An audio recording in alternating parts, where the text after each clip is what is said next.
નમસ્કાર મિત્રો, સ્વાગત છે આ બધા મિત્રોનો અમારી યુટ્યુબ ચેનલમાં। તો મિત્રો, જાણીતા વેધર એનાલિસ્ટ અશોકભાઈ પટેલ દ્વારા 4 થી 9 સપ્ટેમ્બર સુધીની ભારે વરસાદને લઈને મોટી આગાહી કરવામાં આવી છે। તો કયા વિસ્તારમાં કેટલો વરસાદ પડી શકે છે તે વિશેની સંપૂર્ણ માહિતી જણાવી છે। તો સંપૂર્ણ માહિતી જોઈએ તે પહેલાં જે પણ મિત્રો નવા હોય તે ચેનલને સબસ્ક્રાઈબ કરી લેજો।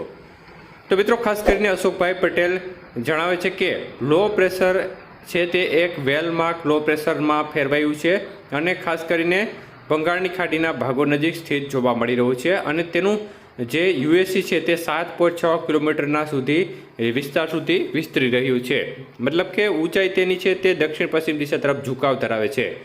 તો શક્ય ગતિ વિશે વાત કરતા તેઓ જણાવે છે કે આવતી 24 કલાકમાં દરમિયાન ઓડિશા અને તેને ઉપરથી પશ્ચિમ ઉત્તર પશ્ચિમ દિશા તરફથી ચોમાસું ધરી પસાર થઈ રહી છે, જેમાં શ્રીનગર, જયપુર, ગુના, જબલપુર, પેન્દ્રા રોડ સહિતના ભાગો પરથી પસાર થયેલ વેલ માર્ક લો પ્રેશર સેન્ટરથી જે બંગાળની ખાડીના ભાગો સુધી ચોમાસું ધરી જઈ રહી છે। ત્યારે ખાસ કરીને વેધર એનાલિસ્ટ અશોકભાઈ પટેલ 4 થી 9 સપ્ટેમ્બર સુધીની આગાહી કરતા જણાવે છે કે ગુજરાત રિજિયનમાં ભારે અને વધુ ભારે વરસાદ સીમિત વિસ્તારમાં અમુક દિવસે જોવા મળશે।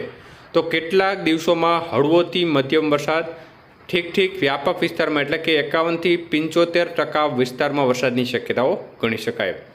તો તેઓ વધુ જણાવે છે કે 40 થી 60% વિસ્તાર એવા હશે જેમાં વરસાદની માત્રા 50 થી 100 મિલીમીટરની રહેશે।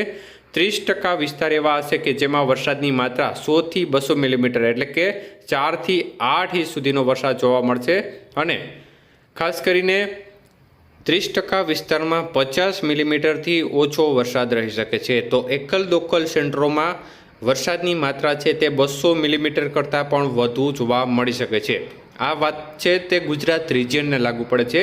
જ્યારે સૌરાષ્ટ્ર અને કચ્છના ભાગોની વાત કરતાં તેઓ જણાવે છે કે ભારે અને વધુ ભારે વરસાદની શક્યતાઓ સીમિત વિસ્તારમાં અમુક દિવસે, તો કેટલાક દિવસોમાં હળવો મધ્યમ અને અમુક દિવસે છૂટાછવાયા ઠીક વ્યાપક વિસ્તારમાં એટલે કે 26% થી 75% વિસ્તારમાં વરસાદની શક્યતાઓ, જેમાં ગુજરાત જે સૌરાષ્ટ્ર અને કચ્છના ભાગો છે તેમાં 40 થી 60% વિસ્તારમાં 65 થી 75 મિલીમીટર વરસાદ, 30% વિસ્તાર એવા હશે જેમાં 75 થી 150 મિલીમીટર વરસાદ અને 30% વિસ્તારમાં 35 મિલીમીટરથી ઓછો વરસાદ। તો એકલ દોકલ સેન્ટરોમાં 200 મિલીમીટરથી વધુ વરસાદ પડશે।